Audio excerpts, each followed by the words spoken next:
Welcome in to episode 68 of the Sports Desk. I'm Splash. He's Jack. How's it going, buddy? It's draft week, man. I'm hyped. It's not a time I normally would get hyped for because my team religiously does not believe in first round picks, but it's draft week. It's exciting. It's fun. I like seeing who the teams like to decide to be a part of their future, whether it's short term or long term. Absolutely. And remind us all who the last Rams first round pick was. Do I want to do that? Yes, I think you really want to do. It was Jared. I think you should. It was Jared Goff. Jared Goff. I have a jersey actually. That'd be funny if I wore my Jared Goff jersey for this. Yeah, the Ravens are one of I want to say two franchises to never have the number one pick. Maybe it's like 2 or 4. I know Jacksonville hadn't had one until last year. Then now they have back to back. Denver, Seattle, and Baltimore. Never had a number one overall pick. So good job, Ravens, sustaining mediocrity every year. Those are my boys. We may not win many Super Bowls, but at least we don't suck, right? All right. With that said, mediocrity. We have all of the hot takes today. All of them. Because there's a lot of them. There are, like, I made like 5 or 6 the other day, and then I go back to the app like 2 hours later, and they're all pushed to the bottom because these Jets fans, bro, are, I know neither of us are Jets fans, but we work for Jets fans. Jets fans are delusional. They're pretty wild. I think that's something that goodness. I've learned in my time over here. It's that they can get pretty crazy with their takes. So absolutely, I'm gonna have fun scrolling through all these. Yeah, we're gonna have a little bit of a different. At least I think we should have a little bit of a different segment here of more faster paced. So I'm gonna say a take. We both give the Pepper equivalent rating, the PER, word to basketball, and then we go on from there because there's a lot of them. And I want to give everyone some runtime. So are you ready, Jack? Let's do it. Is your anus prepared? I think so. Okay. First off, from Zuko, and you can start the clock. First off, from Zuko, he says, Jets will draft Jameson Williams. Agree or disagree? Agree. Okay, hot take, spiciness level. I don't have the hot take-o-meter in front of me, so I don't remember all the spiciness levels. My laptop has been slow lately, so I don't have the picture. No, okay. Regardless, I would go. I think this is pretty reasonable. I'd go like Serrano. Yeah, Serrano, probably. Okay. This is from Bo Montana Media. Trayvon Walker is selected at number 1 overall. Disagree. I actually agree with it. You agree with it? Yeah, which kind of sucks because I'm gonna go ahead and agree with it right now. Right here, right now, you can see the green. I am sorry that my camera doesn't focus that well, but yeah, I'm gonna go ahead and agree with that because you look at what the Jaguars have done today. Even they re-signed Cam Robinson. They extended him 3 years, and I think that just is trending the tackle discussion away and moving into that edge discussion. Trayvon Walker is flying up boards right now. Okay, yeah, that's true. I mean, I think the boards like going crazy in the last day before the draft definitely has some kind of an influence on it. I remember Baker Mayfield back in the year he was taken. Yeah, I think like up until a day before the draft, everybody was saying it was going to be Sam Darnold. Mm-hmm. So and much then like the chagrin of Jets fans, and then the Jets actually get Darnold, and we saw disaster. Yeah, so only the Jets, am I right? Yep, only the Jets. The Jets are the only team to ever draft a bust. All right, this is from good friend of the show, Henry F. He says 3 quarterbacks go in the top 10 of the NFL draft this year. Disagree. Big time disagree as well. I already disagreed with that take, so go ahead, drop 2,000 points on it. Agree or disagree. Download the uSTADIUM app so you can actually see what we're talking about. All right, from Nick Spano, he says Aiden Hutchinson falls out of the top 3. I'm just gonna give you an idea of you guys an idea. This has 2 agrees and 25 disagrees. This is perhaps the most lopsided take one of the most lopsided takes I've ever seen. Like the green little blurb where people have agreed is like this big. And the rest of the circle, the rest of the oval is red. I was shown this take actually shortly after it was made, and it already had like 8 disagrees. Yeah. Oh. All right. This is from Win the NFC, one of your rivals. He says, Packers make a trade in the first 2 rounds. I don't know, actually. That's a tough one. The Packers are a little unpredictable when it comes to the draft, so... Yeah, predicting trades is always like tough. Middle of the scale. Like, it could happen, it could not happen. They trade up a lot sometimes. Okay, I'm going to give you an over-under. First draft pick made by the team that it does not belong to. Over-under 6.5. Made by the... So, what do you mean? For example, the Jaguars hold the number 1 pick. They can trade it, and that pick would be made by a team other than the Jaguars. So when do you think the first pick that is not made by the team that currently holds the pick? So, example, the Giants at 7, that's not technically the Giants' pick, but for the sake of this, it is the Giants' pick. So I'll run through the teams. Jacksonville at 1, Detroit 2, Houston 3, Jets 4, Giants 5, Carolina 6, Giants 7. Do you think the first trade happens before 6.5 or after 6.5? I think it happens after. Okay, so top 6 stays steady, top 7 stays steady? Yes. All right. I think if we get any trades, it's going to happen like at the earliest, maybe top 10. The 10th pick, I think the Jets have that is still like, I don't know what they're going to do with Debo or not. So, or if they, assuming they even do trade for Debo, that's like been a hot topic as of late. So for sure. All right. Frankie says Desmond Ridder goes in the top 25.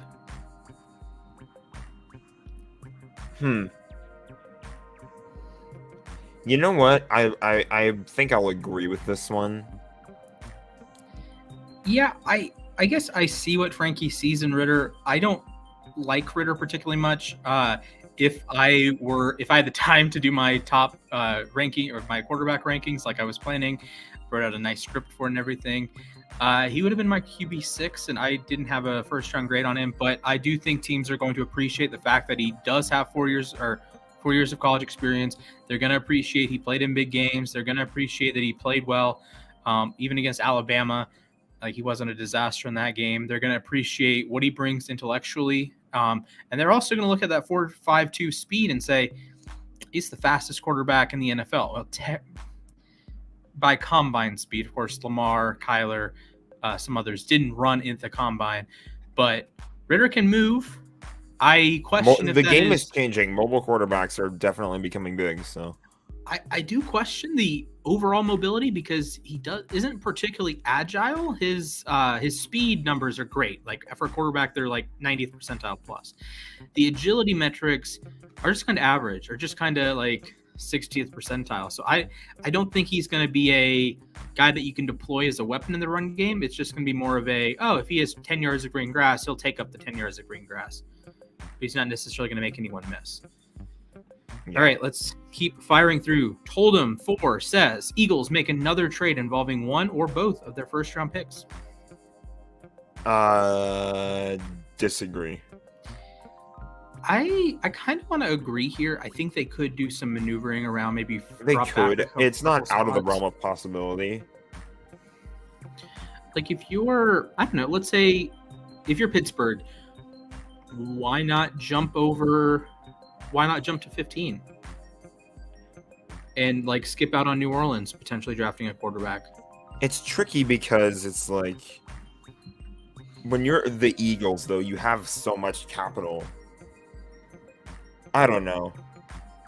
It's. I feel like it's another one of those things where it could happen, it could not happen. Mm-hmm. I guess that's the point it takes. Yeah. Frankie says Evan Neal falls out of the top 10. This one has 2 agrees and 24 disagrees. Yeah, there you go. Thank you, Nick. Thank you, Frankie. Frankie watched approximately 2 minutes of Evan Neal film and told everyone in the Vegas chat he's not a good pass blocker and should not go in the top 10. And we're all kind of just sitting there like, okay, thank you for your input. It's like that meme where like everybody else is huddled up and then one guy just sticks a thumbs up in the other direction and then like they just keep talking. Yeah, I don't know if you've seen that meme. But... So, I mean, Evan Neal's not like the most polished pass protector. I think he's good enough. I think he could be as a day one starter at tackle, obviously, but you could play him inside as well if you really want to. But he's definitely the high upside, the Mekhi Becton body of this draft.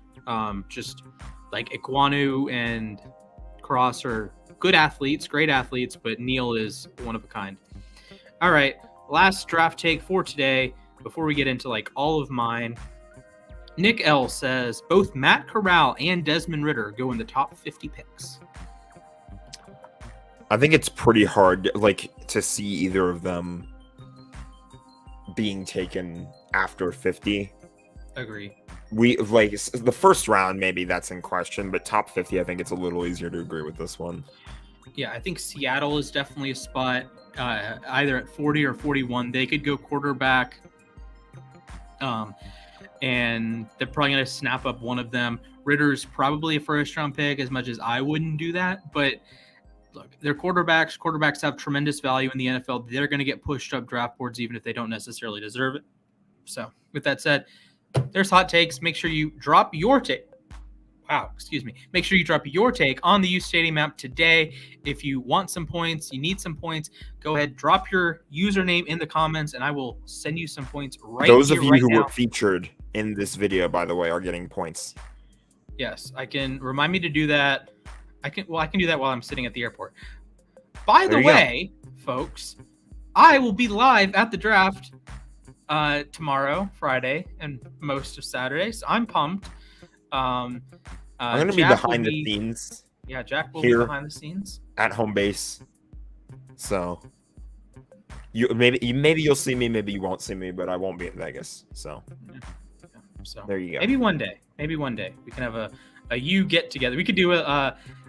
Did you see the show that Zach and I did when we were together in Indy? I did. That looked like a lot of fun. It was very strange. It was very strange being on camera with another person in the same room at the same time. Oh, man. Anyways, the draft begins tomorrow night, 8 p.m. Eastern, 5 p.m. Pacific. I am so pumped. I'm just itching and scratching and clawing. I'm just ready for that number 1 overall pick, and I'm ready for, the Jacksonville Jaguars select. I don't even know. Probably Trayvon Walker at this point, but I don't know who it's going to be, but I'm so pumped, and I get to show all of you guys back home. Tomorrow we'll be live for 3+ hours around there. I don't know. We're gonna be, I think, until 10 is what we said, so we'll see what happens. So 2.5, 3 hours? Yeah, something like that. So I'll be there. I'll be, I probably won't be wearing this unless I'm in the Ravens group. Maybe if I can bring a bag and I can change into I don't know. But we being Frankie, Zach, Noah, and I, we will be in Vegas with the fans, huddled the masses together, screw COVID, huddled together, and we get the immediate reaction of, oh my goodness, the Giants just took Daniel Jones 2.0, or the Ravens just took Jesus Christ himself. Whoa. And we're, oh man. Splash. I thought Justin Tucker was already on the Ravens. Yes, he is already on the Ravens. I use it way too much. I do a baseball podcast with my buddies Mac and Alex. Shout out to them. And I said 2 shows ago, that Spencer Strider was Jesus. And then last week I said that Kyle Wright was Jesus. And one of them called me out on it. And then I started talking about Spencer Strider. I got to show you. Have you seen Spencer Strider's mustache? I need to see this. Oh my goodness. It is like world-class mustachery. Oh, I need to see this legendary facial hair. Oh, yes. Oh, my. Yes. Have my children, sir. Okay. Share screen. Doop-a-doop-doop. Chrome tab. All right. I'm just going to give you a second to bask in the glory that is his mustache. Wait, I think you have actually. I think I probably have. There we go.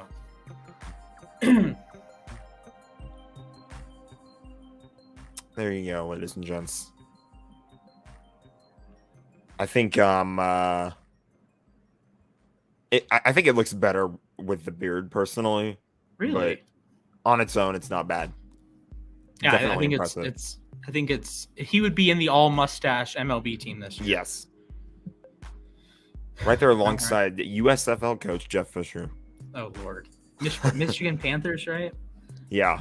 Oh my goodness. They were like fighting amongst each other in week 1, which is something that the Rams did in training camp, and they got it all on Hard Knocks that year. So it do be like that. 2016. it was quite a time. Oh man, it do be like that. So, do you want to head into the uSTADIUM mock draft that we did yesterday? Let's do it. All right, I'll pull it up. I have a sheet that will give all of give your eyes aneurysms. So, my sincerest apologies there. But you know, whoop-de-doo, right? I don't remember who had the idea of color coding it, but I had the idea of like quickly color coding it, because we had it sorted by like name, right? So Noah, Nick, Zach, so on and so forth. But someone was going to like individually, it was individually color coding them, right? Like purple, blue, green, orange. And I'm like, come on now. This can go way, way, way easier if you just like don't do that and maybe do it all at one time. So I honestly can't remember the last time I've color coded a Google sheet. There we go. There we have it. So number 1 pick, Noah took Ike Ekwonu, which is unlikely to happen now. Then a string of edges. Oh dear. With Aiden Hutchinson, Trayvon Walker, Kayvon Thibodeau. What is this? Join a call here or present this tab to the call. That's cool. Sauce Gardner at 5. Zach was super happy there. Malik Willis 6. Charles Cross 7. I had to leave a little early. Zach got raked over the coals for that one because a certain Evan Neal sitting right there. Derek Stingley at 8. Matt Corral 9. Seattle fans were angry. Oh man, angry at Frankie there. 9 Matt Corral. 10 Jameson Williams. 11 Evan Neal. 12 Jermaine Johnson. 13 Garrett Wilson. 14 Trent McDuffie, my guy. 15 Taylor in the chat, go Birds. Kyle Hamilton to your Birds. 16 Chris Olave. 17 Trevor Penning. 18 also to your Birds, George Karlaftis. 19 Kenny Pickett. 20 Des Ridder. 21 Andrew Booth. 22 Treylon Burks. 23 Jordan Davis. 24 Tyler Linderbaum. Sorry for the scroll. 25 Devin Lloyd. 26 one of my favorite players in the draft, Brian Johnson. Number 27 Devontae Wyatt. 28 Drake London. Number 29 George Pickens. Number 30 Boye Mafe. Number 31 Kenyon Green, another one of the guys I like a lot. And number 32 Lewis Seen. I do want to touch on Jordan Davis being listed as God University. Thank you, Frankie, for your contribution. And Frankie calling Drake London from Jesus U. And does he have any other ones? I apologize for the scroll now. I would love to see this. Oh, and here I have some comments. Oh no, he took the comments away. No, he had some nice comments on there. Anyways, there is the uSTADIUM mock draft. 5 of us participated, so exciting times were had by all. Got roasted on Twitter. That's a lot of fun. Twitter. Getting roasted on Twitter is a fun time. What's your opinion of Twitter? I really feel like you should not have asked me that, because we're probably going to get demonetized for what I have to say about people on Twitter. Okay. Hey, is it as bad as last week? I wanted to do the NFL mascots while high. Oh no. Or NFL logos as marijuana memorabilia. Oh man, you guys really should look up the Steelers one, because I Google it. I want to see you guys. Steelers bong logo. It is iconic. But what, Elon Musk bought Twitter, right? $43 billion. I wish I had $43 billion. Why would you spend $43 billion? What would I spend? The Rams? $43 billion. Yes, the Rams. Their stadium cost like 1% of that, 2% of that. I can't do math. Here, I want to Google that actually, or do it on my calculator. Oh man, that is too funny. What would I do with $43 billion? What is 5% of 43 billion? You do 2.1 or 2.15 billion. I sure hope no. Wait, Or you want? I mean, you want 5%. I'm bad at math. I'm trying to do. You want 5%. 2.15 million. So I could still buy the Rams, honestly. Please tell me I'm doing the math right. I hope we are. Am I doing What's the 15? equation? You do 0.05 divided by 43. You can do 0.05 times 43 million. Either totally screwed that up. Okay. Quick maths. 2 + 2 is 4 minus 1. That's 3 quick maths. Thank you, Big Shock. So moving on from the mathematics segment of today's episode. Never say we didn't teach you anything. I mean, hey, I just did 43 million, 5% of 43 million. Like, I guess I'm okay at math. So I guess it's not enough to buy the Rams, but if I had 43 billion, I absolutely would. Wait, how much are the Rams? That's actually a good question too. Because I believe like the Cowboys Forbes are the most has them pretty high. The Cowboys are the most expensive sports franchise. I don't think they're above 10. You could probably buy like Yankees and Rams, or Yankees and Cowboys and Barcelona and like Manchester United. Okay, as of 2021, Forbes has Cowboys are number 1, Yankees are number 2, Knicks are number 3. This is like all sports. I know the Rams and Manchester City are tied, valued at $4 billion as of. Yeah, like I said, you could easily buy the Rams 10 times over. You could even give that piece of crap Stan Kroenke an extra $1 billion to help repay stuff in Texas. I would force Mr. Spanos to find a new home is what I would do. Ooh, okay. That's the first act I'm doing. I'm okay, kicking them out. I have the idea. You're gonna buy the Chargers, then immediately like wash your hands. You're gonna buy the Chargers, sell them to someone that's gonna move them out of the state of California. No, I would do it myself. Oh, and then just sell them on to someone. And then just move them to St. Louis. St. Louis fans. Then Austin would be a Chargers fan if that happens. So. Oh no, that would be bad. When do you move the Chargers? Like Mars? Realistically, Honolulu, San Antonio. Give San Antonio. Okay, I could see San Antonio. I don't want to put them back to San Diego because San Diego hates them. I don't want to bring them back to St. Louis because St. Louis hates the NFL now, I think. And yeah, the thing. Really? Yeah. Okay. Cares about football. I got a question for you. Over under 2039. When the NFL has a full-time franchise outside of the United States, before or after 2039? You know what? I'm tempted to say before because there's been some discussion. Send them to Alaska, says Basket. I love it. Just cut them off. Send them to Hawaii. Screw it. Yeah. Send them out into the middle of the ocean where they can play at then they can Aloha get Stadium. lead poisoning from the Aloha Stadium. Is that lead poisoning? It's okay. I'm going to be really technical for a second. So the way they constructed, like the way they built the concrete in the stadium, like in the bowls in Honolulu, is one, leaching into the environment. Two, not good for like watching football over 40 years. Are we talking about Aloha Stadium or are we talking about NFTs? Aloha. Oh. Frankie just fired you for that one. Oh man. I get to listen to Frankie blabber on about NFTs all weekend. Oh god.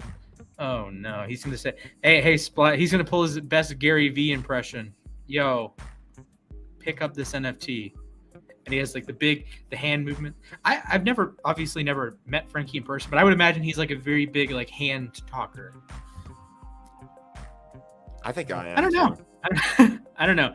Or at least I am when I'm not in front of a computer. Right now, I have. I talk with my hands, even on stream. I think it's easier when I'm not sitting down. But good point. Anyway, Where were Speaking we? of the I Los think Angeles Rams, I don't know how we got on that tangent. Oh, because we were we were talking about Twitter. I wish I had $43 billion in cash. Twitter would be interesting, and it's an interesting purchase choice. But you know what? I use it all the time. I literally have a tab of Twitter open right now. So. Oh wow! Speaking of tabs, speaking of the Los Angeles Rams, we have a mock draft. We're gonna do a mock draft live because Splash has been doing mock drafts for every team, I think. Yes. So far, I have recorded them for all of the divisions but the West divisions, which means I have to do those tonight and get them out in the morning. And hopefully, YouTube doesn't put me in jail. Please, YouTube, do not put me in jail.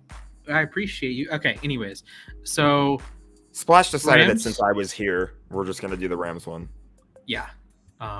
And if it goes poorly, I can just make a new one. There we go. All right. Rams picking first at 104. And I don't have to do the intro outro.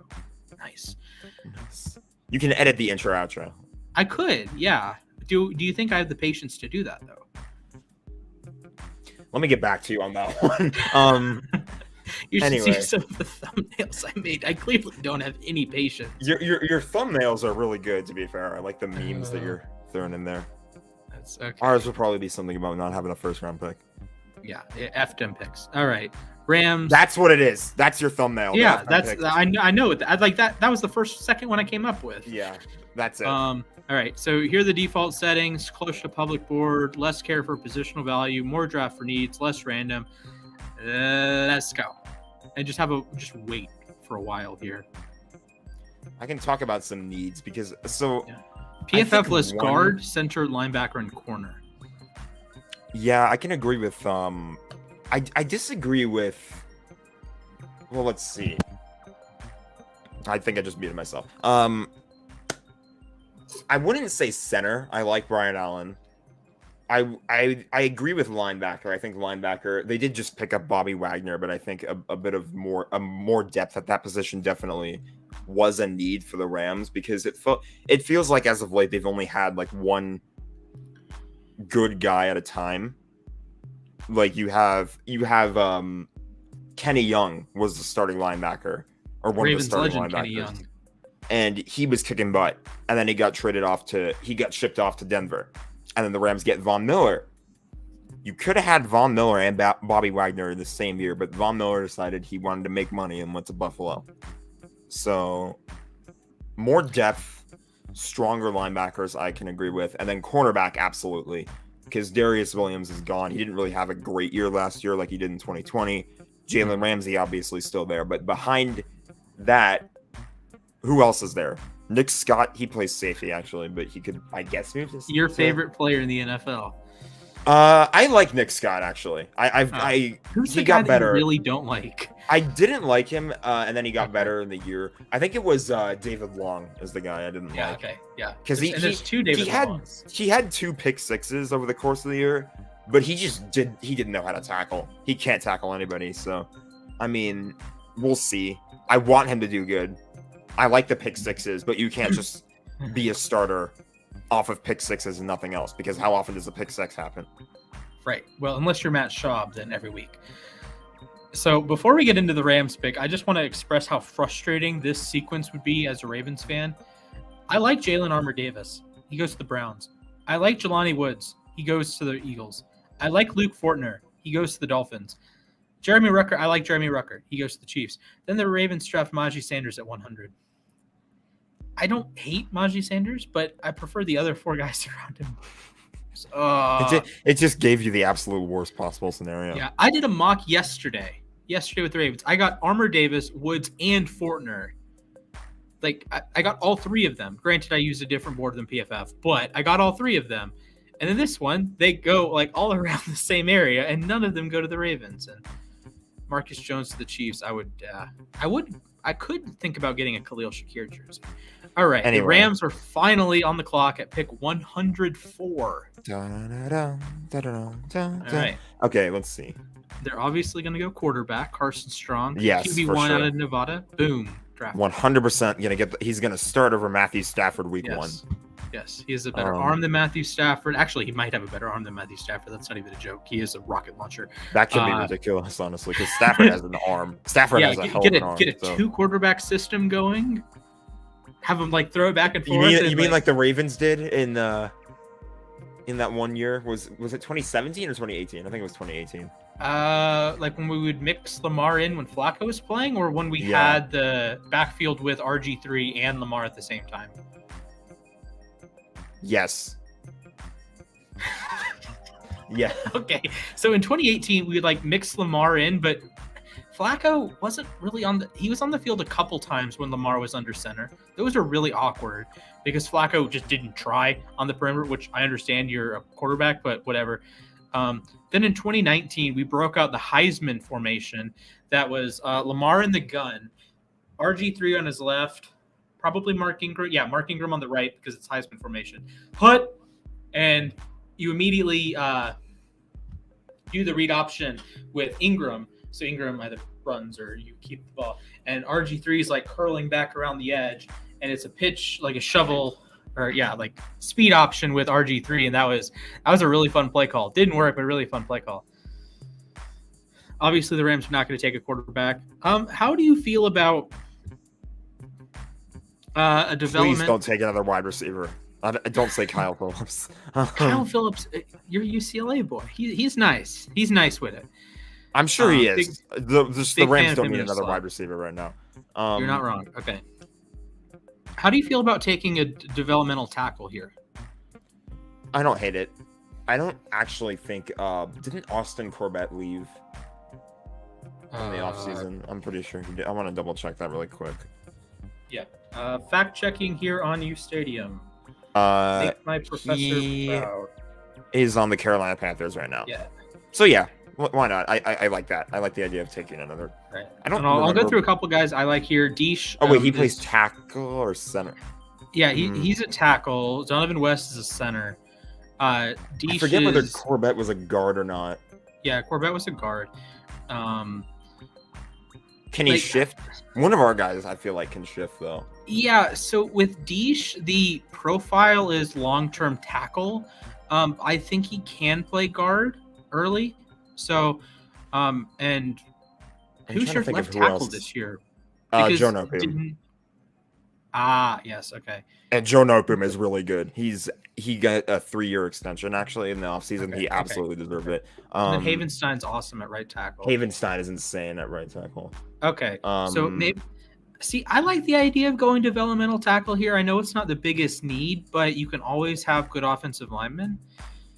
I take it from me having watched the Rams go through a bunch of turnstiles of an O-line in 2019. Having more depth at the O-line is never a bad thing. Right. So I would not be opposed to taking this. Okay. I'm just going to rant for a second. Zion McCollum is a second-round player. PFF and the Draft Network have him as a late third, maybe early fourth guy. I find it absolutely ridiculous. Yes. Zion McCollum is the most athletic cornerback in the history of the NFL draft, according to Relative Athletic Score. Ever. I think you take him here then, honestly. Ever. Like, pair him with Jalen Ramsey. Athletic tools are just redonkulous. He's a pair better him athlete with Jalen than Ramsey. That's kind of Ramsey. ridiculous. He's a better athlete than Jalen Ramsey, and Jalen Ramsey was a top 5 pick. What are you doing? What are we doing? Screw O-line depth when you can take. Why is JoJo Demond the pick? Why? What is this? Okay, this is just making me angry from a Ravens. And Michael Clements at 139. It's not the Ravens mock draft, Flash. I know. Okay, 142. Obviously going to go quarterback here. Bailey Zapp. Get that. I wonder if the Rams actually have a back. I think Wolford they signed him for an extra year. He signed like his tender or something. Okay, so we go corner. I do like Tyson Anderson. I think this is a good spot for him as well. Matt Waletzko, he's a tackle. Damon Clark is a second-round caliber player, but he just had spinal fusion, so he will miss the entire season. Josh Azudu blocking for Howell, he's solid.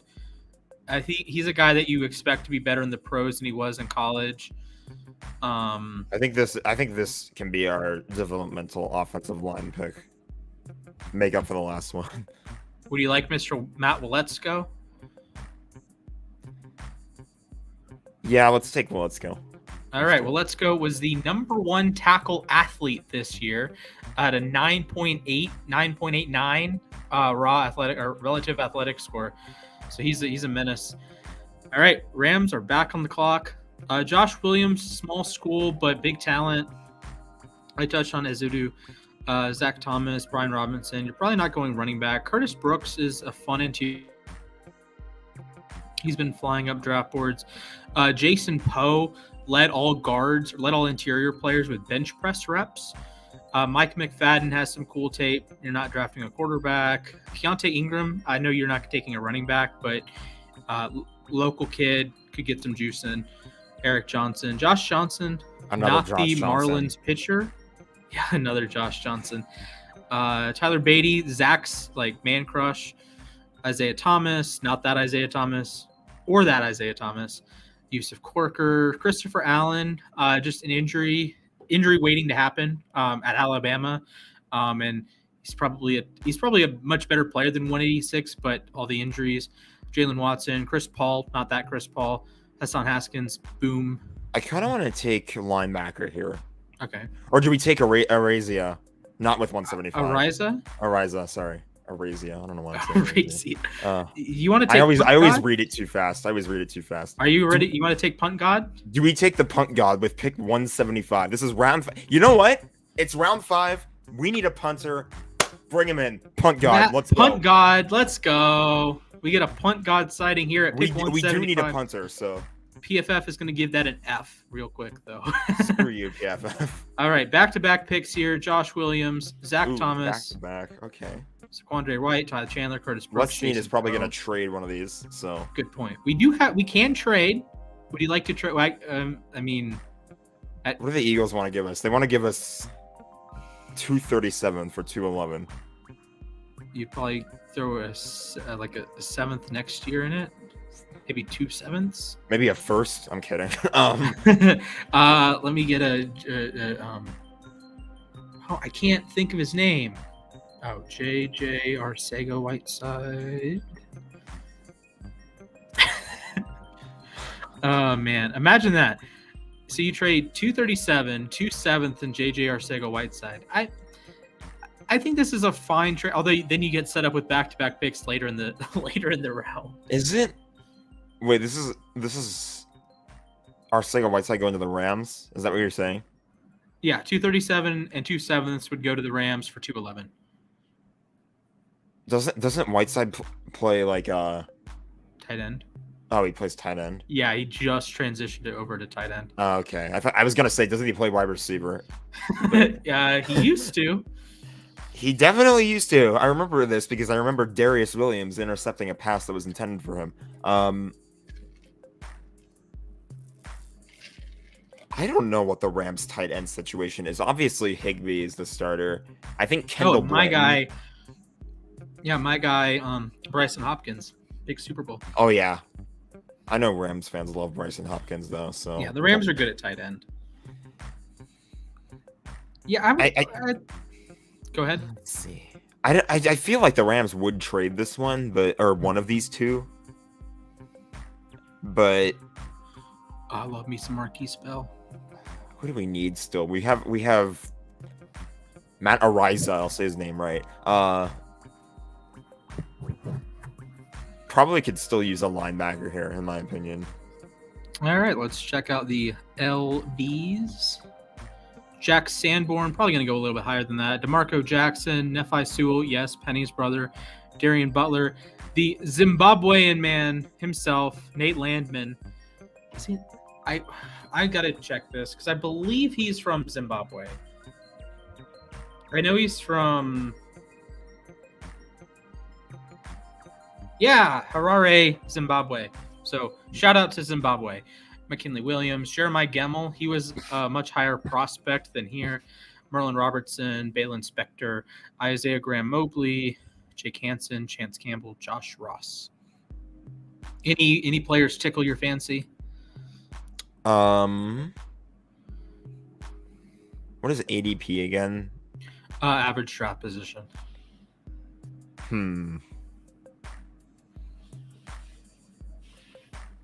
Let's go with DeMarco Jackson. All right. Another App State player in the NFL. And hey, look at there. The Rams are back on the clock. Back on the clock. So we have linebacker. We have I disagree with PFF saying that we need a center. So I'm trying to remember who we've got so far. So Ariza, Zion McCollum, which would be, if you guys get Zion McCollum at the end of the third round, I think you've won the day. That's a little like, I think we only took him because we were like, it's unbelievable that he was still on the board. Yeah, the value there. He would be just a phenomenal second corner. Well, let's go developmental tackle, great athlete, Ariza, and DeMarco Jackson. Okay. Let's see. We could maybe make another O-line pick here. All right. Could take Zachary Thomas. He plays tackle, right. But yeah, we can do that. Development's not bad. That's Zach Thomas out of SDSU. And guess what? The Rams are back on the clock. I do like Isaiah Taylor Stewart. He didn't have quite the combine I wanted to have, but I think he would have been a solid pick later or here at 218 if he was available. Okay. Obviously, we take Brock Purdy here now. Yeah. Oh, man. Brock Purdy used to be a number one, was a top first-round caliber quarterback at one point. So maybe you do take it. Yeah, maybe. Jeez. At this point, I think the Rams in this mock draft have kind of all their bases covered. Mm-hmm. At this point, I think you'd be drafting purely for depth. All right. Give me a position and I can sort and give you some analysis on the players. Give me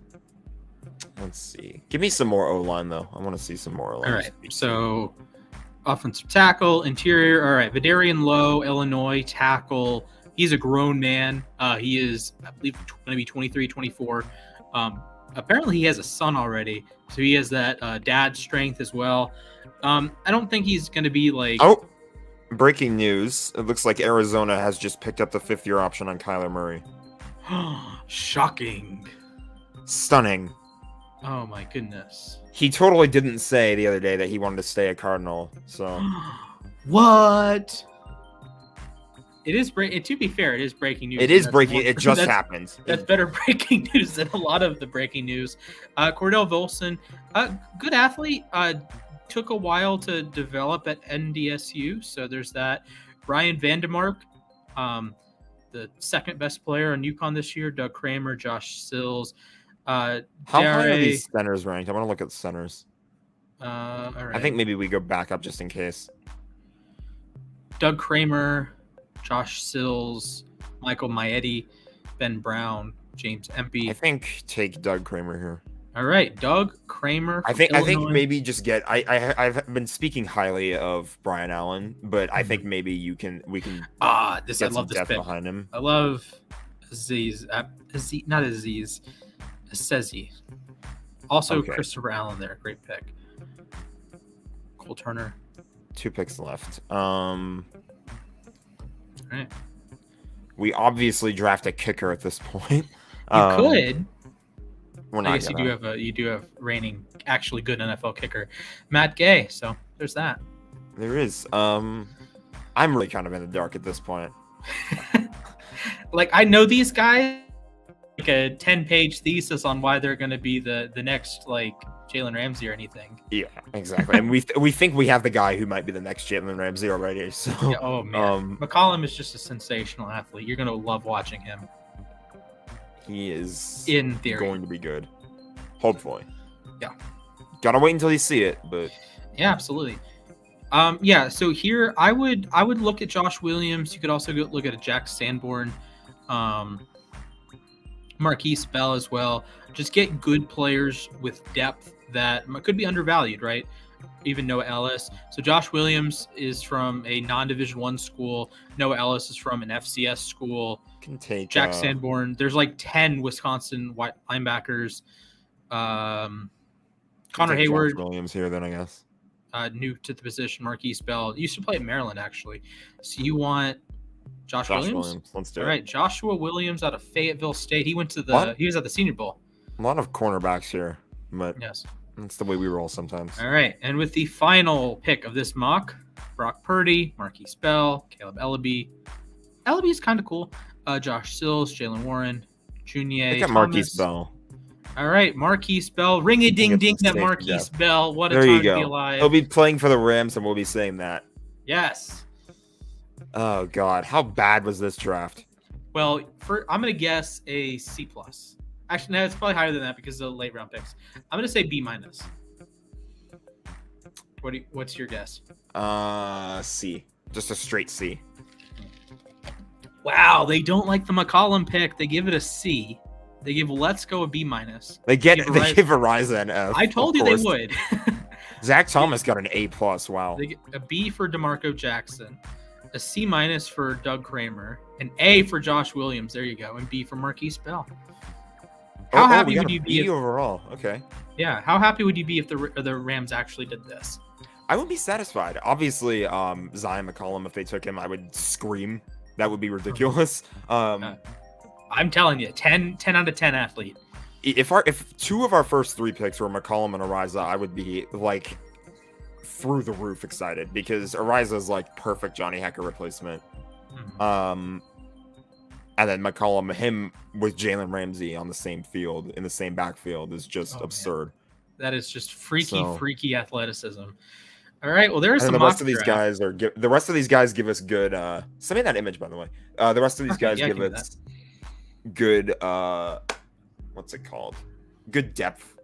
There's good O-line depth as well. Because again, and speaking highly of Brian Allen here, you don't know whether last year was an anomaly or not. I loved him last year, and I love that he came up clutch when he needed to because there was a lot of doubt. And in particular, I was very upset when they did not take Creed Humphrey. They took Tutu Atwell instead. And it's a disaster of a pick. That is an F- pick right there. I think I gave it an F-. I gave out like 5 F- last year. Ooh, it was bad. It was bad. Actually, that could have been a fun review last year's best picks and worst picks.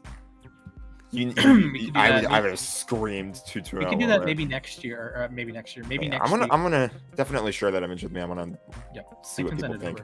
I'm gonna get laughed at for taking Ariza in the 5th round there, and I don't care.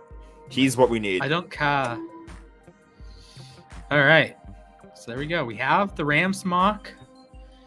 We have the uSTADIUM mock, the full first round. We have some draft conversation. We had some draft takes. We have good news for Devin Booker. He will be possibly returning in Game 6 or Game 7. So that's good. Okay. So yeah. Do you want to give us a little update about the NHL playoffs real quick? Yeah, let's do it. I heard your beloved Vegas Golden Knights are doing things. Well, my beloved LA Kings clinched a playoff spot. I'm waiting for what he's going to do right now. I feel like he's going to grab his Kaprizov jersey. Let me find the yeah. I would make a certain gesture towards that, but I don't want us to get demonetized, so I'm going to hold off on that for now. Let me grab the standings really quick. Aren't the Wild in the playoffs? They are. They've been up there for a while though. Okay. Calgary, Edmonton, and LA are locked in as the top 3 in the Pacific. So Edmonton, LA is a confirmed matchup.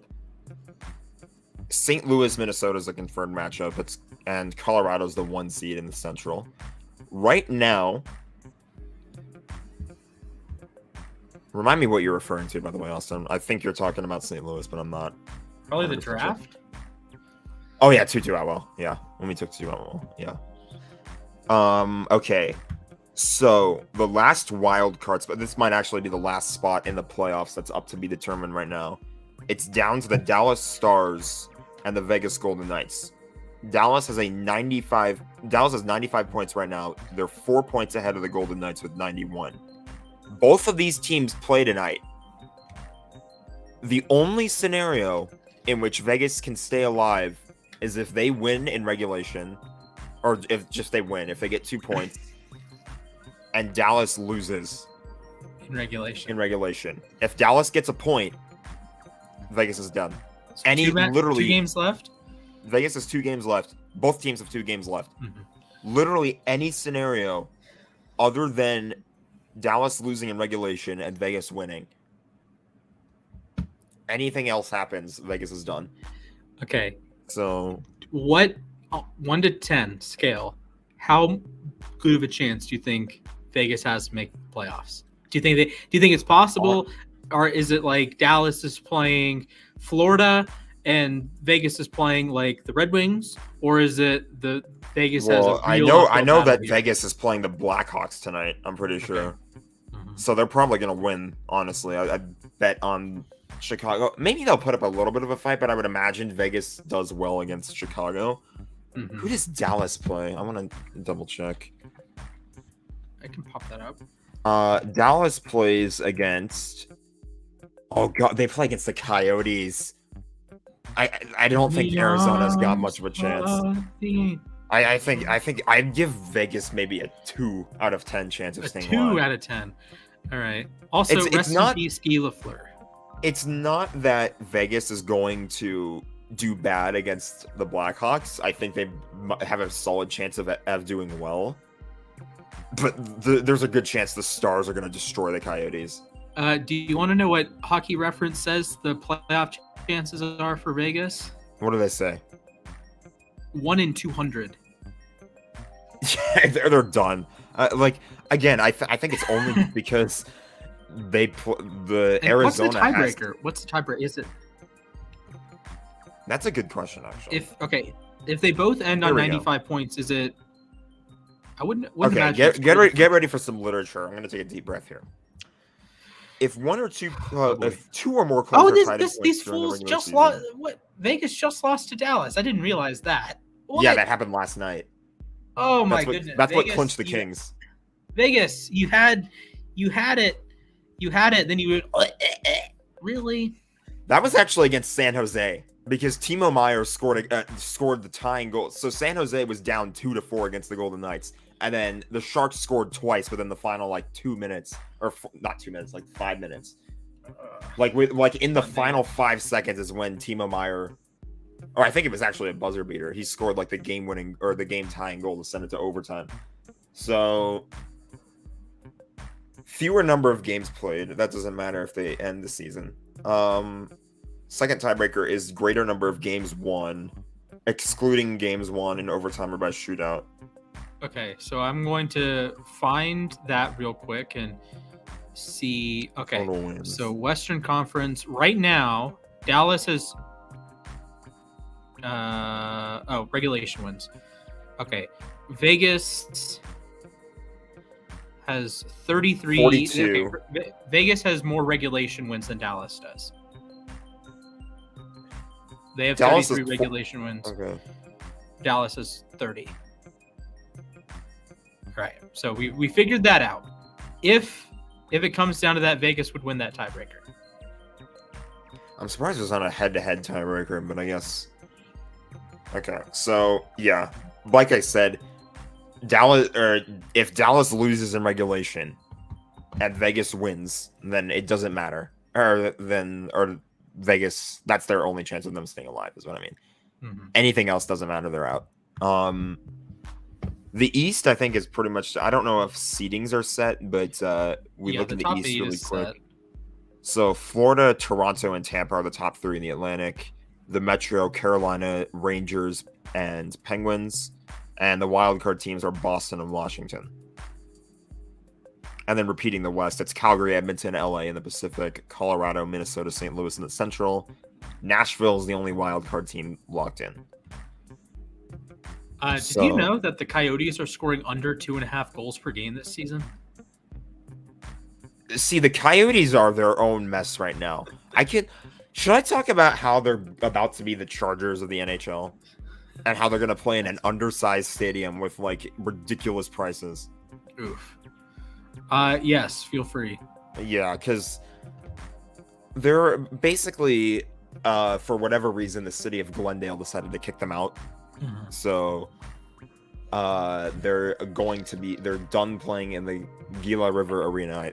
If that's how you pronounce it, I don't know for sure, but they're done playing in that arena after this year. They're playing on a currently in construction 5,000 seat stadium on the campus of ASU.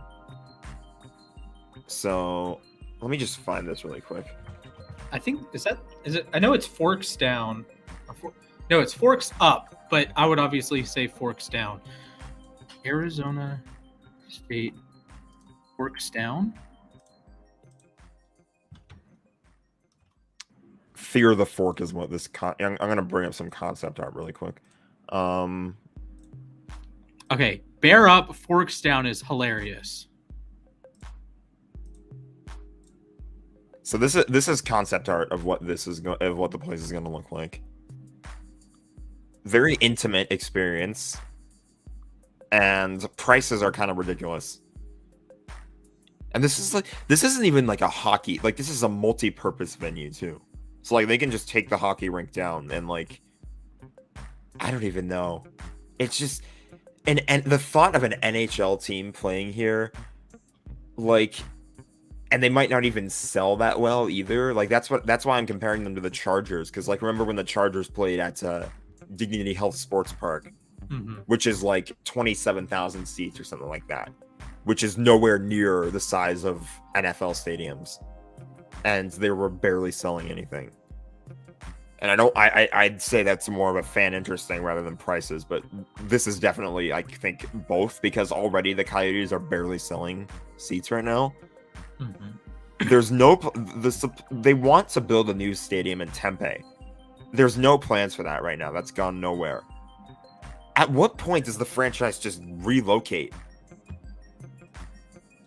Like, I don't know, like, what they're still doing here. It just feels like... If they were to relocate, where do you think they would relocate? Well, the NHL already shut the door on this. I would, if it was up to me, I'd say Quebec. Bring back the Nordiques. Personally, I'd say bring them to Houston. Ooh, I think give Houston a team. Point. Give them a Sun Devil perfectly represents the environment of Arizona. I'd say so. I'm gonna show you this. I know it's not gonna like ring all of the bells there for you because you don't go to one of the schools, but I think this is hilarious. Oh boy. I can see the meme on like your tiny screen right now. Oh man. Oh, share this tab instead. Okay. There we go. Okay, show me. Can I pull it up? Can you see it? Oh yeah, go ahead.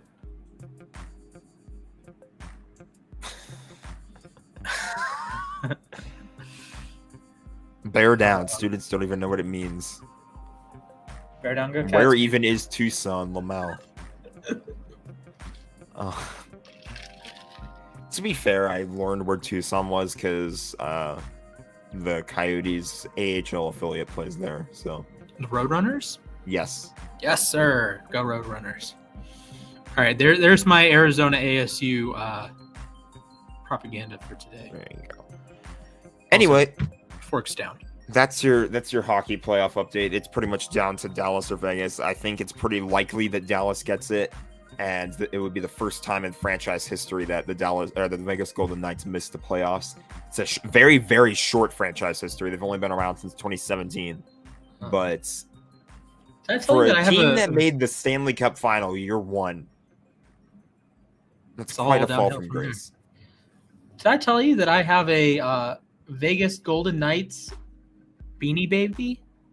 Do you? Yes, I do. I want to see this. Second time I've gotten up in this stupid show. He said to get up and walk away. Yeah, it would be the first time in franchise history that they missed the playoffs. There he is. Does he have a name? Yes. I think Beanie Babies No. usually have names. No, I Then don't. okay. I didn't give him a name. Let me see if Let's see if the chat can give him a name. it does not have a name. Let's see if the chat can give Yeah, Golden chat. Knights Beanie Baby Name name. the Vegas Golden Knights Beanie Baby. Name him after a player. Don't name him Chance because that's the Golden Knights mascot's name. Although Chance 2.0 I guess could also work. So yeah, that's pretty much the NHL update. I also have an Elvis rubber duck. There you go. I don't know if he's gonna get any more merch. I feel like you should stay packed for Vegas right now. Although maybe you could bring that Beanie Baby with you. Right. Apparently, Zach is now in Las Vegas. There you go. Exciting. Do you know what kind of food we're having tonight? What kind of food are you having? We are having Thai food tonight. Ooh. Apparently, it's a big Ian Rappaport spot. Anthony Bourdain loves it. I'm excited. Maybe you'll run into Rap there. Now, That'd be that cool. would be something. That would be really cool. Impromptu interview with Ian Rappaport. Might be better than the actual one we had with Ian. He's been on the app too before, actually. Yeah, he's been on the app. He's been on the show. Not our show, but Overtime with Nick and Frankie. Okay. Anyways. There we go. That's your playoff All right. update. It's pretty much we're waiting for that last seed, and yeah, go Kings. They don't have to worry about the next two games. That's what I love too. Is like they can it'd be nice if they won, but like these next two games they play against Seattle tonight, and then their last game is against Vancouver.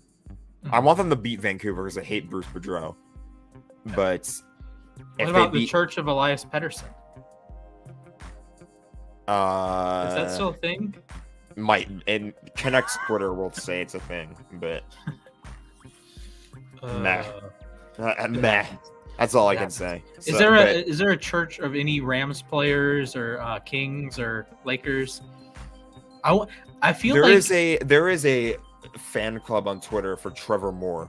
So the LA Kings fans love this joke. I don't know why it started, but like constantly saying Thousand Oaks native Trevor Moore because he's from Thousand Oaks.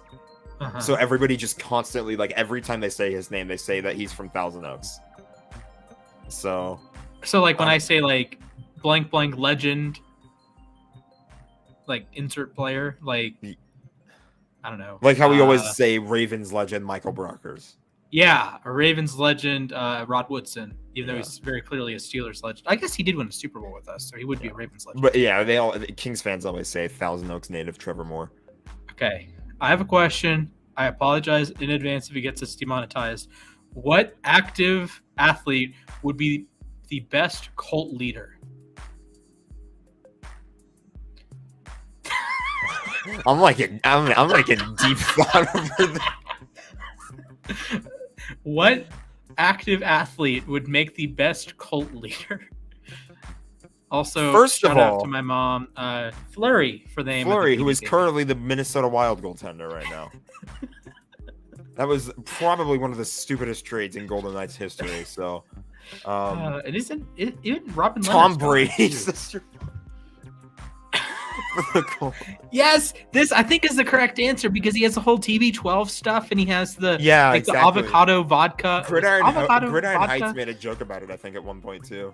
Yeah, I mean, I think Brady would be the most likely player to have a cult.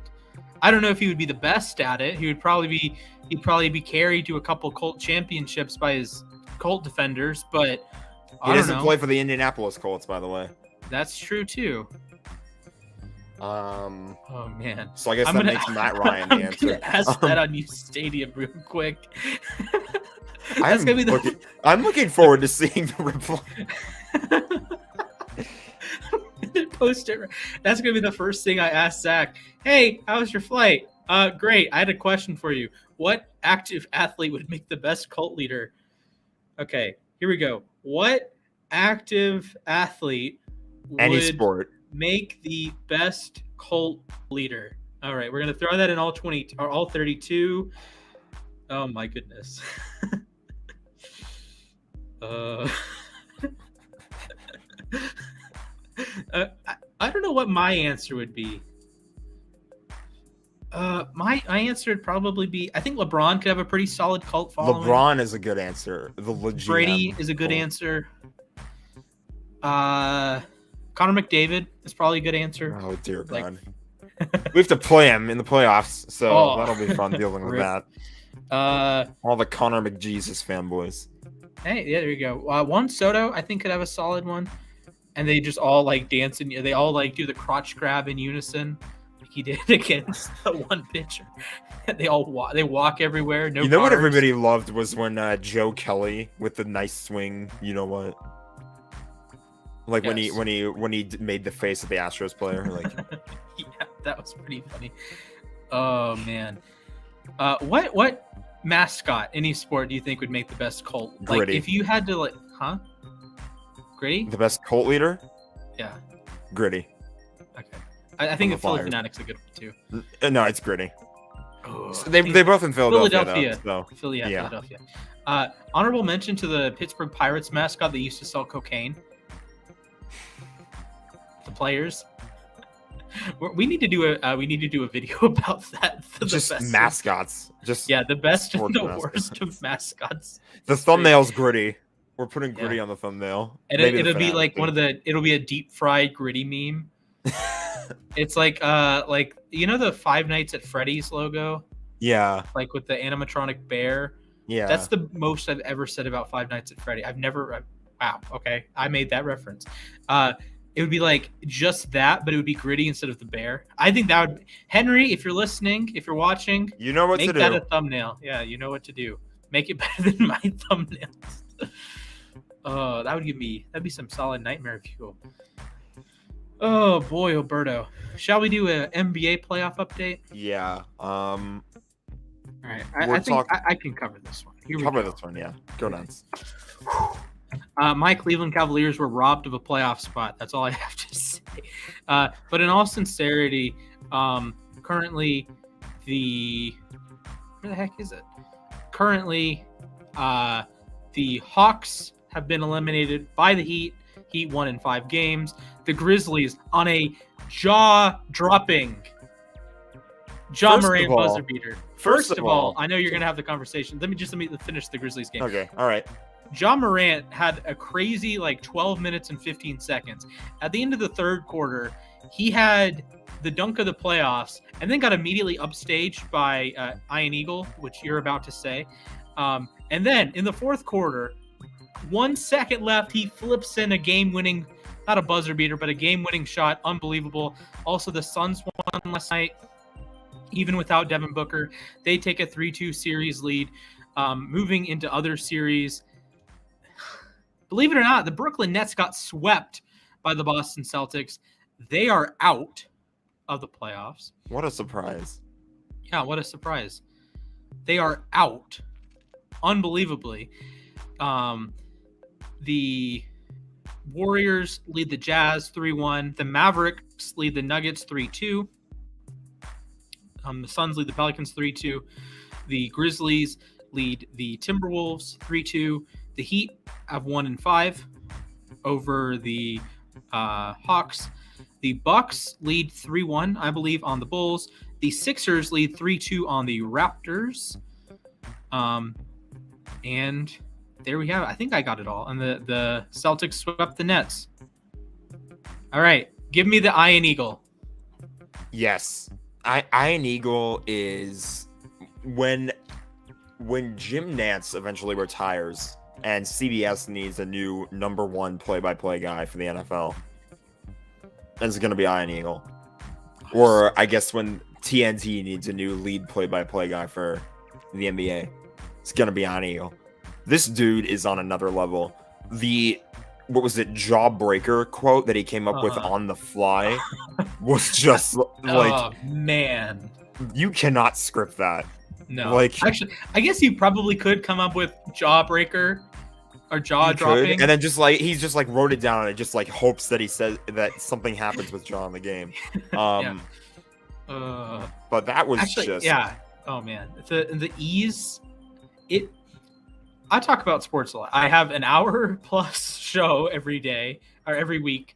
I do all sorts of these videos. I've made a shorts channel, but the things that these announcers can come up with on the fly, even if they're prepared for it, right?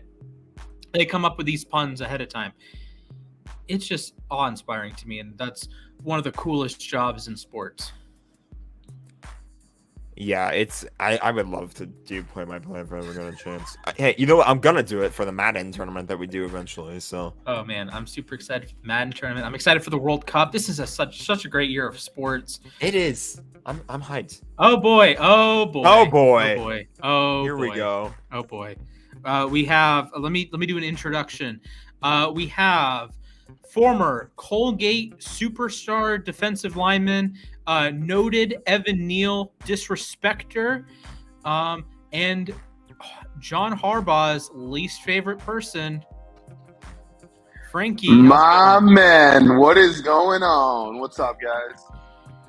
We're just chilling. We were talking I like about the music right here. It sounds like the beginning of a Ron Jeremy flick. I'm kind of feeling it right now. It's a good one. Jack, I have to deal with this for the next 3 days. Please pray for me. But all right, first off, you got to put some respect on my name when you talk about my Colgate history, because I said Colgate legend. Although I was a bust, I was a Vernon Golston of my year. I will take ownership of that. I was the number one defensive recruit coming to Colgate. So just put a little respect on my name, all right? Yeah, mad respect there. Colgate legend. What more can I say? Yeah, I love you. You know that. But I want to speak about a few things, you guys. So I'm having a lot of conversations lately. I've been entrenched in all this draft stuff, completely disengaged a week out. The last week, it's been awesome just going over the prospects. So a few takes. Number one, for the Jets specifically, or in general, I think if you want Jameson Williams as a Jets fan, you take him at 4. Don't wait until he may get selected before that. Take him at 4 and then go best player available on defense at 10. I don't see why you would do the almost opposite of that. At 4, take the best edge that's there. And these guys are all question marks. I mean, are we really sold on any of them outside of Aiden in terms of their overall value at the position? I mean, Trayvon Walker obviously is great in many ways, but is he a pure edge? And Nick was saying this, and we've gone into this discussion in the past. Is he really a true spot? Is he a 5 technique? Is he an inside guy? Is he an edge guy? He can do a little of everything. I think he will. I think, William McGinnis was just on NFL Network, and he reminds me a little bit of him. Kind of does a little bit of it all. Big body kid. All right, so that's Trayvon. But let's say Aiden and Trayvon aren't there. Are you going to go with Kayvon or this Jermaine Johnson kid, or get your receiver in Jameson Williams and then worry about whatever defensive player you can? It may be a corner, it may be a safety, but why try to push the envelope with one of these unproven edge guys? What do you think about that logic? That might be the only time you ever agree with me, Splash. You're shaking your head in agreement, and that never happens whenever I'm talking. So yeah, I don't know whether I'm right or wrong. There are some people in NFL circles that are really high on Jameson Williams. Nick's mentioned that he would probably be a top 5 player without the ACL injury, and we know nowadays that ACL injuries are kind of just, they happen. You miss a year, but then and you're back the next year fully healthy. So what you're proposing is you want Jameson at 4 and then like Jermaine Johnson at 10 or George Karlaftis at 10, for example, as opposed to like Thibodeau at 4 and then hope and pray that Williams slips down to 10, right? Yes, exactly. Okay. Yeah. I mean, in a perfect world, you'd rather come out of this draft with Kayvon at 4, let's say, or Jermaine Johnson at 4, let's say, and then you're able to get Jameson at 10. But is Jameson Williams going to, be there at 10? I mean, that's the question. And that's the question I think the Jets need to ask themselves. Now, I just saw a mock draft, maybe want to throw up. Drake London, we take him at 10. Ooh, First wide receiver off the board. Drake freaking London. At 11, Garrett Wilson goes. And then Jameson drops to the Eagles at 15. I'm like, that's definitely – whoever did that draft was in Vegas a little bit too early. They probably got there a few days ago. But, I mean, that's ridiculous to me. Yeah, with Jameson, I like what you're thinking, that you could take him at 4, and I don't think I would bash the pick at all. It does depend on who you get at 10. Also depends on, if you're still interested in that Debo trade and maybe you give up 10 and you figure out what the heck you're doing with the rest, then I wouldn't give up 4 for Debo, although that would be quite interesting if you wanted to. San Francisco would want 4 for Debo, I feel like. Now who would San Francisco take? Because I don't think San Francisco would take a receiver at 4. They'd probably go, oh man, build the super edge, get a Thibodeau or get a Trayvon Walker. But I do agree with you on Trayvon Walker that I think the hype is there, but you sit down and watch a Georgia game and you're underwhelmed. And granted, Georgia has first-round caliber players everywhere. Like Lewis Seen could go in the first round. Nakobe Dean could go in the first round. They have 2 other linebackers that are second-round guys. You have Jordan Davis. You have Devontae Wyatt, the top 2 defensive interiors in the draft. Oh, and guess what? The best player on the Georgia defense is still at Georgia. I'm blanking on his name, but 88 is just – he's going to go top 5 next year. So I did think Walker was a little – underutilized, which is strange, but I think everyone in the Georgia defense was underutilized. It's kind of the sum of the parts or the whole is greater than the sum of the parts or something like that. That's what it is. Yeah, these individual pieces would be like superstars if they were like, say, Travis Jones at UConn. If they replaced Travis Jones, they would be a first round pick easy and they would be unbelievable. But they're in Georgia with one of the most talented defenses ever. So, well, that's the whole thing. We had this discussion after the draft on our spaces yesterday.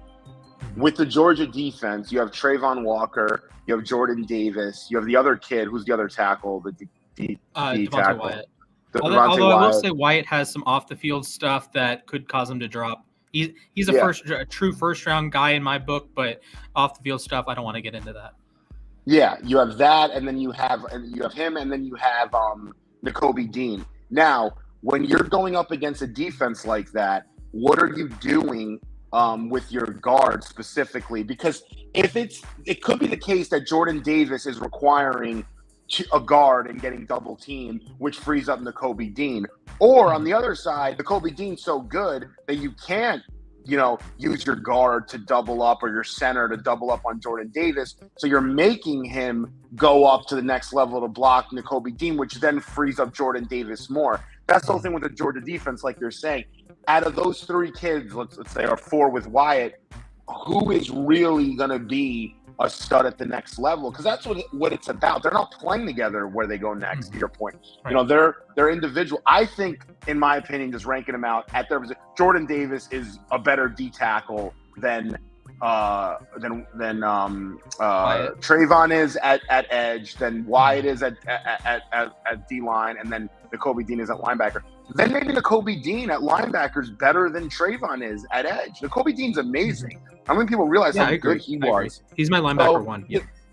Yeah, I love him. I think he's great. I think there's a justification for him going early in the second, for sure. Mm-hmm. So it's going to be interesting to see. The whole thing with this draft is, you have to really separate out, because a lot of these players are coming from really good programs, and you really want to look at the guys that at the next level can actually make an impact. And for example, someone like, and I have him on TV now, someone like Drake London, I think for the Jets, just from a pure fit perspective, just doesn't make sense. It's just you're putting a kid that, was in a school that's a flashy, they have a pro style system. Obviously they're in USC, but I just think him going 10 to the Jets is just not a good idea when you're talking about upside. And with Zach Wilson, who's a deep ball thrower, Drake's more of a strong underneath kind of receiver, big body kid. I mean, the fit's got to match at some point. Okay, Frankie, you remember the days of Brandon Marshall with the Jets? Yes? Yeah, and who is his quarterback? Brian Fitzmagic. I think Drake London is a carbon copy of Brandon Marshall. If that's the case, I would draft him 4th overall. I don't think he is. I don't think he's got the twitch, the speed downfield like a Brandon Marshall. I don't know. He doesn't have the straight line speed, but he has a lot of twitch and a lot of just like kind of savvy. He just appears open. He just phases through. I described Josh Paschal, the Kentucky edge, like this, that Drake London just gets open, and when he's not open, he turns 50-50 balls into 70-30 balls. So I get what you're saying, that he's not like a true deep threat. But when I look at the Jets, would I take London at 10? No, I'd probably prefer to trade down a couple spots. But I think London would be an excellent receiver with Zach. And then you have Elijah Moore. You have the tight ends. And you can get that, 3rd and 8 chain mover that's going to get you 15 yards, 17 yards in London. So I like Jameson. I have all of the top 8 wide receivers in my top 25. It is actually agonizing to have that many, and they're like 10, 11, 13, 14 on my big board. So to me, the gap between London and Jameson Williams is just scheme fit. If you can, let's say Tampa, for example, you're not going to draft London because you already have Drake London. His name is Mike Evans, right? You would draft Jameson Williams. But maybe the Eagles could look at Drake London and say, yeah, we'd like to pair London with Devontae Smith. So that's just a flavor of coffee, if you will. But yeah, I agree with a lot of your, I agree that London at 10 might not be the best pick. Jameson at 4 could work if you get like a Jermaine Johnson or Stingley at 10. I know Jets fans hate drafting corners. I get it, but I wouldn't, the one corner I'm looking at more and more, and obviously he's probably one of the best player in this draft overall at his position, is Sauce. I think Sauce Gardner, the more you watch him play, the dude is unreal. And I think, Jet fans don't want to end up with a corner again. We want someone a little bit more flashy on the offensive side, or a pass rusher that we haven't had since freaking John Abraham. But yep. Seriously, that's the last pass rusher we've had that you could actually depend on a consistent basis. But yeah, I think getting Sauce, bring the Sauce to New York, man. That's it. And speaking of Sauce, Ryan, when are you going to Vegas, by the way? Why aren't you there right now? My flight leaves as soon as we click the end broadcast button, which hopefully you don't do it early again, we're gonna. That's he's gonna get on a day. Yeah, that's why we pushed the show up half an hour earlier. So even if we went two full hours, I'd have 2.5 hours to get to the airport and whatnot. All right, got you. Yeah. Where are you staying tonight? Zach has a hotel near the airport. All right, well, hey, man, get your big boy shoes on. None of those black Nikes you're telling me about. So bring them with you. Bring your big boy shoes. Friday night, I'm actually 60 pounds. Friday night, bro. We're gonna. That's gonna feel like it weighs like that because I'm just gonna be hunched over producing for you guys at 10 o'clock at night. Amen. All right, fellas. Hey, man, been a pleasure. Love you guys. Thank you for hopping on there. Stopping by. I'll see you in 12 hours, Ryan. Yeah. See you tomorrow. All right, bro. Later. Peace. All right, that was our big man upstairs, Frankie. So yeah, I'm super excited. I think the Jets have a huge opportunity here, and I do like the idea of going Williams at 4. Would I do it? I guess I could do it depending on how the board falls. Like if 2 tackles go in the top 3, I'd think about it. Yeah. Or if it's 2 tackles and Sauce, actually, I guess at that point you'd probably take Hutchinson. If it's like Hutchinson, a tackle, and Sauce, and Thibodeau's still there, Johnson, Walker, Karlaftis, like all of those edges are still there, maybe you do take Jameson at 4, and you just kind of wait and see where all the edges go. So I think that's certainly an option. But then again, you could just walk away with Thibodeau and Jameson Williams, and you may not have to worry about someone taking Williams, because that is the one nitpick I have, that who is going to take Jameson Williams? Atlanta? I think Atlanta is the only option in the top 10 that I think could conceivably take a wide receiver. Sure. Because he's not going 1 to Jacksonville. He's not going to Detroit at 2. He's not going to Houston at 3. 13, yes, but potentially not at 3. Jets at 4. Okay. He's not going to the Giants. He's not going to Carolina. not going to the Giants again. Atlanta's the only team that I think could take him, and I don't know if they want that kind of receiver. They might. And then at 9, Seattle's not taking Jameson Williams. So if you're that scared of Atlanta taking Jameson Williams, I don't know. I don't know if you do that. And maybe you just trade up with Atlanta and say, we want the 8th pick and we'll give you like a later round pick. I don't know. Sure. Who knows? We'll see. It's the fun of the draft. You just never know until it happens. Absolutely. You never know. Speaking of you never know, we have a certain topic for our top 10 today. And I'm pumped about it. As soon as you said, hey, Splash, we need a top 10 thing, I'm like, I got you, fam. He was like, let's do this. Oh, man. So we are going to rank the last 10 number 1 overall picks. So this and just so you can see our list, ladies and gentlemen, we get to make use of this guy. Yeah, good old whiteboard. Yeah, good old whiteboard. It's gonna be really fun. So let's see. Obviously, we'll start at 10. I don't know how big I'm gonna make these numbers, but we'll get started. I write my 1s and 4s and 9s differently, by the way. So just keep that in mind. It's okay. All right. So I'm going to run through the names first before you start ranking them. 2012, Andrew Luck. 2013, Eric Fisher. 2014, Jadeveon Clowney. 2015, Jameis Winston. 2016, Jared Goff. 2017, Myles Garrett. 2018, Baker touchdown maker, Baker Mayfield. 2019, Kyler Murray. 2020, Joe Burrow. 2021, Trevor Lawrence. I believe everyone here outside of Lawrence is... Well, okay, I can't make that drastic because Burrow's not technically a Pro Bowler. Darn it. Everyone here, I think, at some point was actually a good player. The tape is still out on Trevor Lawrence, of course. But I think the first 9 were actually good NFL players at some point, some longer than others. So, Jack, are you ready to get us started? Just about. Let's do it. All right. Okay. Number 10 might be the toughest one here. It's Jared Goff. I'm kidding. It might have to be Lawrence, just on technicality. I think on technicality you have to say Lawrence because it's like obviously we knew what he was capable of doing in college, but college is different than the NFL. Right. And let's be frank, the Jaguars are.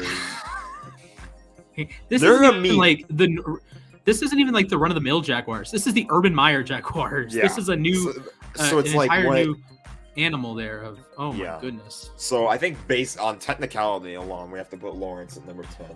Yeah, I agree. So no debate there. All right, coming in at number 9. This is where I think you. Oh man, this is tough. There's so many quarterbacks, and they're all other than Luck. Luck is. You're not putting Luck at 9. They're not all quarterbacks. That's true, but I think the quarterbacks, like the 6 quarterbacks we have left, or the 6 quarterbacks we have left, I think all of them are going to end up pooling in the same area. Yeah. So none of them. I wouldn't say any of them were better than like Fisher or Clowney. So. Right. Okay. Would you go Baker or Goff? I would go Baker. I think at 9. Okay. I think Baker is currently a better quarterback than Jared Goff. Not by a whole lot. But if you look at like Goff does have a couple Pro Bowls. Goff is a Super Bowl. Went to a Super Bowl. Yeah. Got traded for. It was in a package that got Matthew Stafford. That's pretty valuable. I would go ahead and put Baker at 9. I would go Baker 9, Goff 8. Yeah, I'm cool with that. And I would have a pretty sizable gap between Lawrence and Baker because Baker has been a good NFL quarterback at times. He wasn't last year. He was injured all off and on last year. I think I'm comfortable with having those guys as my bottom 3 with all due respect. All right. Okay. Number 7's tricky. I'm kind of tempted to put Eric Fisher here, but he has played a lot of left tackle. He's been solid. I think he's always been a little overrated because, number 1 overall pick. He was in good offenses with Kansas City, with Alex Smith, Patrick Mahomes. So I think I'm going to put Eric Fisher at 7 for me. This is a little bit tricky. But, like, you look at some of the other quarterbacks on this list, I would not call Eric Fisher worse than Kyler Murray, although Kyler Murray is damn good. I'm not putting Kyler Murray at 7 though, which is tricky for me. Yeah, I think I'd either go Fisher or Winston here at 7. Yeah, I was thinking Winston. Okay. I'm not opposed. Fisher has been a starter for more years. Let me just pull up Fisher. So we could do Winston at 7 and then Fisher at 6. Yeah, that sounds good to me. So Eric Fisher, 2-time Pro Bowler with the Chiefs, won the Super Bowl in 2019. Has started 128 games, primarily at left tackle. He did start his career at right tackle with the Chiefs, though. I don't know if that's readable, but there you go. I know he's never made there's a big light an All-Pro team. Okay, I think Fisher's like a solid. He's solid. I think he's overrated, but I think he's solid. All right, top 5. We have Joe Burrow, Kyler Murray, Myles Garrett, Jadeveon Clowney, Andrew Luck. Andrew Luck is such a wrench here, man. He really is. Because if he was still active, because he only played. Do you know how many games he played? How many games did he play? Andrew Luck. Well, let's do math, actually. Pick. 16 games a year. He was drafted in 2012. Yeah. I'm pulling out the calculator. I can't do mental math. This is so sad. He spent 6 seasons in the NFL. He spent 1 year that he just missed the entire season. So that's 16 times 6, right? Yeah. So 96 games. He missed 9 games in 15, 1 game in 16. He played 86 NFL games, tack on a handful of playoff games. Andrew Luck, a generational quarterback, counting playoff games, didn't even get 100 games. Didn't even get to 90. He had 8 playoff in the regular season. You can count the playoff games, but he didn't get 86 career regular season games. He actually played 16 games in a season in 4 of 6 years and 15 in 2016. I honestly think, I'm tempted for that reason to put him at 5, but I'm putting Clowney at 5. I think Clowney, we can just kind of eliminate Clowney right now. Yeah, Clowney was good for a while, but I haven't really seen it out of him. I don't even know what team he's on right now. So, is he still on the Titans? No, he's on the Browns. That's right. He's on the Browns. I predicted him going to the Browns, I think. Okay, we'll do Clowney at 5. Did you know that he does not have a season with 10 sacks? Okay, I want to put Kyler behind Luck here. Yeah, I agree with you. I might be underrating Kyler here, but I want to put Kyler I think Kyler's very good. Kyler's very good. At this point, I think you are splitting hairs between this top 4, especially the quarterbacks. I would go Luck at 3. Yeah. And then Luck and what are we Luck down and to? Burrow, that's tough. So Burrow and Garrett are left. I think Garrett should be 1. I think Burrow should be 1. I think it's after 2 seasons.